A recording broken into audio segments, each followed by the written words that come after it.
And so it's time for another anime season. A little bit different this time. I'm a little bit late starting due to a few medical problems, and for the same reason you won't be seeing some Facecam on through some screen, at least for the first few. I'll see if I can get it back on there for the later ones. We've got 4 new anime which started airing yesterday, as I record this. I'm going to let you know what I think of them, because, despite the differences, this is a 2021 summer anime preview, from a different perspective.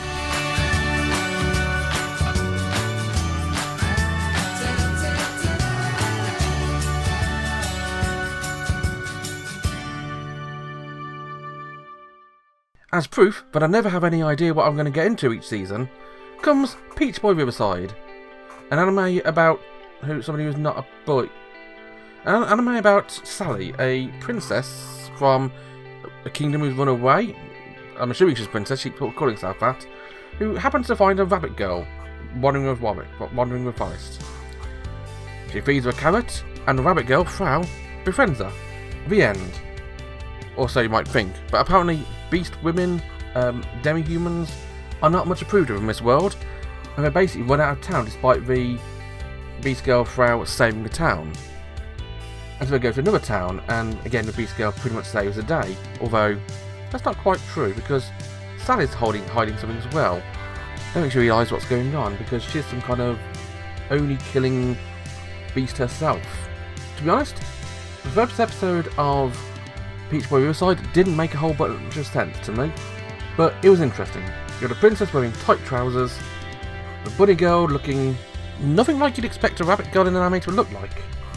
We're not expecting something like Killing Bites or like Riviera from Final Fantasy. No reason why I think that, but whatever. Instead, we get the roundest looking, straight-faced bunny girl you've ever seen in your life, with dead eyes, looking awesome. Seriously, Pfeud is an awesome character. I mean, she looks weird, but in a cute sort of way.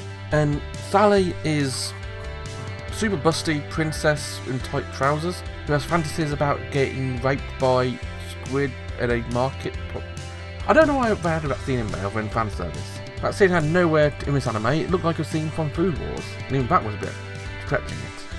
I'm not sure if Boy Riverside is worth sticking with. It reminds me a lot of a Chinese co-pro anime you see sometimes, where it's a co-production of a Chinese story.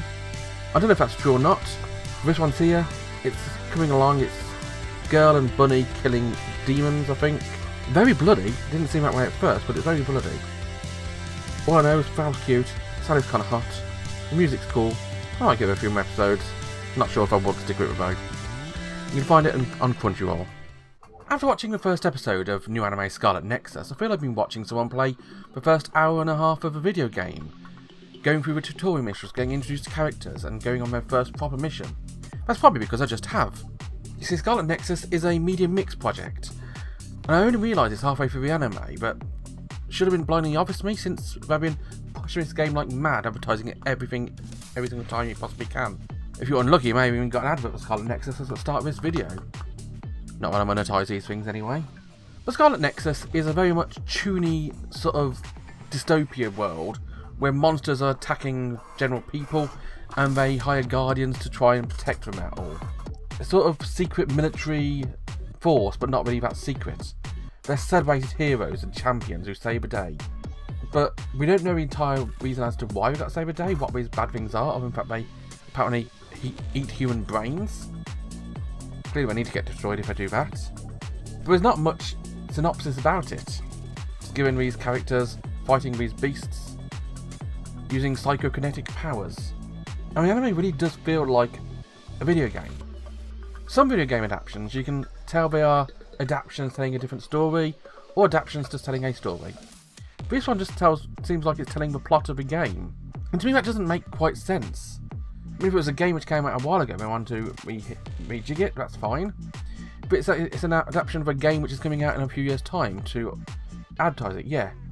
But this game released last week. The game's only just out of it, already doing an anime telling the same story. I'm assuming it's the same story, it seems like it to me. You got a main character, Yuto, who is your standard anime main guy. His friend Nagi, who is his best friend anime as you can get.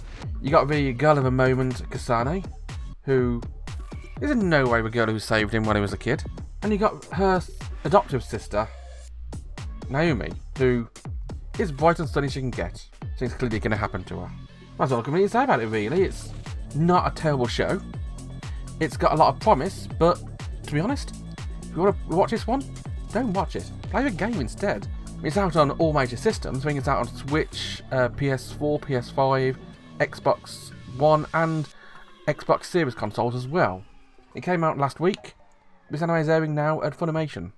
From the outset of watching a case study of Vanitas, a new anime airing at Funimation today, I'll be perfectly honest with you, I wasn't thrilled. It's apparently a shonen anime, but it very much seems to be aimed more at a female audience, which again is fine, but it means it's not really aimed at myself. And you can tell that by the opening segment, we see one of our main characters, Noe, topless, muscles rippling, in the shower. Again, no complaints from some people. I'm not too interested in that one. It tells me more about the anime is going to be, not really too interesting for myself. But I decided to stick it out since I'm writing reviews anyway, and the episode goes pretty much the way I thought it was going to be.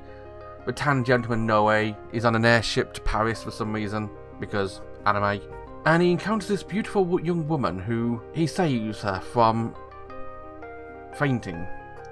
Turns out she's a vampire, and when he mentions the name of a book, Vanitas, she gets all cold and sweaty and worried. Then a young kid breaks in and starts causing a ruckus as he tries to kill the vampire. See, the young kid is Vanitas, the vampire killer. But he's not a vampire killer at all, he's a vampire doctor. He saves the day by rekindling their true names, so they will no longer be attacking humans. Their true names are being spoiled and cursed by time, and by invoking their true names, they can restore the once proud vampire race. Except only Vanitas is a human. So you've got Noe, who is a vampire, Vanitas, who isn't, straight man, funny man, and a cat. Did I mention Noe's got a cat? Cat's name is Mur. Don't know much about Mur yet, when Mur is a cat. And cute. All in all, I was willing to give Vanitas the once over and just write it off for being a show which is not too interesting. But throughout the episode, it sort of stepped up and kind of got me interested a bit. I mean, a very big part of that is the music. If you've got an ear for anime soundtracks and particular composers in general, it will click immediately who composes this anime. There's not anyone with a star like hers, to be honest. It's Yuki Kajiura. Yuki Kajiura doing a big name Aniplex anime? Who'd have thought it, eh? But a big name anime from Bones is another thing entirely. It's got a big name studio, a big name producer, music director, everything big name about it. I'm sure we're going to be pushing this one quite hard, and it's clear to see it's got a lot of promise. Probably not one I'm going to stick with, but if you don't mind pretty boys, then it's probably worth a look. Vampires are another thing entirely. If you don't like vampires, stay clear. But otherwise, check it out at Funimation. Starting off strong this season, we have My Next Life is a Villainess, All Routes Lead to Doom X, a sequel series to the much loved anime from last year of the same name, minus the X. Now, I'm not sure if this anime actually needed a sequel, but I'm not going to complain it having one, because after watching that first episode, we're back to exactly the same thing I loved with the first season. Everybody's favourite Baccarina is back in full force. She's the main protagonist, and you just gotta love how she throws herself forward to any sweets she finds. Well, you don't think I'd said anything else in sweets, did you? She's always there, pushing forward, being as clueless as she ever is, yet somehow getting every single character in the entire anime to fall in love with her.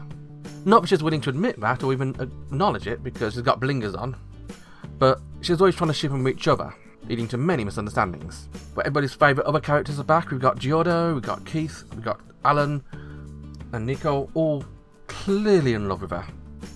Yet she doesn't want to pay any attention to her. Mary, probably my favourite of the anime. Sophia and Maria are both back as well. And if you watch the first season, you know exactly what these characters are going to be like. They are exactly the same. Maria just wants to be friends with Katerina. Sophia just wants to read books and be buddy with Katerina. Mary just wants to hide Katerina away and have a filthy way with her, and that's fine. I'm willing to let her do that. Willing to watch her let her do that. No problems from me. That's fine. But Katerina is in for another world of hurt because, as her name suggests, the routes are still leading to doom. Now I don't know where this is going, but it seems to have something to do with Magic Academy, as that's where everything in the anime seems to be pointing towards. But You know what? At the end of the day, it's not the end result which matters with this anime. It's about the journey. It's about Katarina being wonderfully clueless and lovable. It's about everybody else being besotted with her and her not realising that she's got the charismatic magnet attached to her at all times. It's about the cheesiness and the weird things which go on. It's about fun. And at the end of the day, my next life as Villainess is all about fun. You can find this one over at Crunchyroll. And so that was Peach Boy Riverside, Scarlet Nexus, the case study of Vanitas, and My Next Life as Villainess, All Routes Lead to Doom X. What did you think of them? Let me know in the comments what you thought. And be sure to join me next time for some more previews. Be sure to like, subscribe, and follow me on Twitch for streams every day. Until then, thanks for watching, bye bye.